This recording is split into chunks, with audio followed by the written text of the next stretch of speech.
আসসালামু আলাইকুম। প্রিয় মুসলমান ভাইদেরকে দৃষ্টি আকর্ষণ করতেছি এবং এই কুরবানি ঈদের বিশেষ করে যারা কুরবানি দিচ্ছেন তাদের দৃষ্টি আকর্ষণ করতেছি। আপনার অর্থ দিয়ে আপনি কুরবানি দেন, কিন্তু তার আগে আপনি বড় বড় ফ্রিজ কিনেন কেন? ফ্রিজিং যেমন আপনি মাংস করতে পারেন, কুরবানির মাংস কুরবানি দিয়ে আপনি পুরো বছর খাবেন, সেটা চিন্তা ভাবনা করে আপনি কুরবানি দিচ্ছেন। আপনাকে এই কুরবানি দেওয়ার দরকার নেই।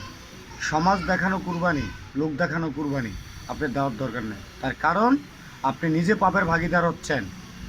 এই কারণে অনেক ইমাম সাহেবরা আপনাদেরকে বয়ান দিচ্ছে, কষায় যারা তাদেরকে গরুর মাংস দেওয়া যাবে না।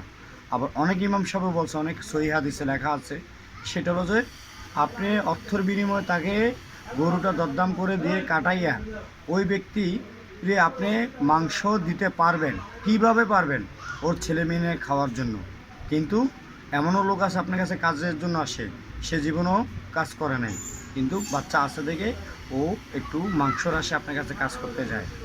এবং এমনও লোক আছে আপনার প্রতিবেশী, গরিব হোক আর বড় লোকে হোক, এবং আপনার পাশের ফ্ল্যাটের লোকেই হোক, কিন্তু ও কুরবানি দিতে পারতেছে না। আপনার কাছে শর্মের চাইতেও পারতেছে না, খাইতেও পারতেছে না। এবং ওই লোকের না দিয়ে যদি আপনি কুরবানি মাংস ফ্রিজিং করেন, আপনার মাংস ফ্রিজিং করেন, কিন্তু আপনার মাংস খাবেন, আপনি কুরবানি হবে না। আল্লাহ আপনার কুরবানি জাজ কবুল করবে না। আপনি যদি মন ভালো করে কি কুরবানি দিতে পারেন তাহলে কুরবানি দেন, কিন্তু অর্থ নষ্ট করে সমাজ দেখাবার কুরবানি আপনারা দিন না।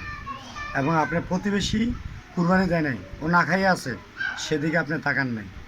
আপনার ছেলে এবং আপনার মেয়ে অনেক অহংকার করে, আপনি অহংকার করে বলতেছেন আজকে আমি কুরবানি দিছি, অমুকে কুরবানি দিতে পারে নাই, কিন্তু আপনি দেন নাই। কিন্তু আপনাকে আল্লাহ অর্থ দিছে, এই কারণে আপনি রিজিক আশীর্বাদ আপনি দিচ্ছেন, কিন্তু ওই লোকের ঘৃণা করার, হিংসা করার ক্ষমতা আল্লাহ আপনাকে দেয় নেই।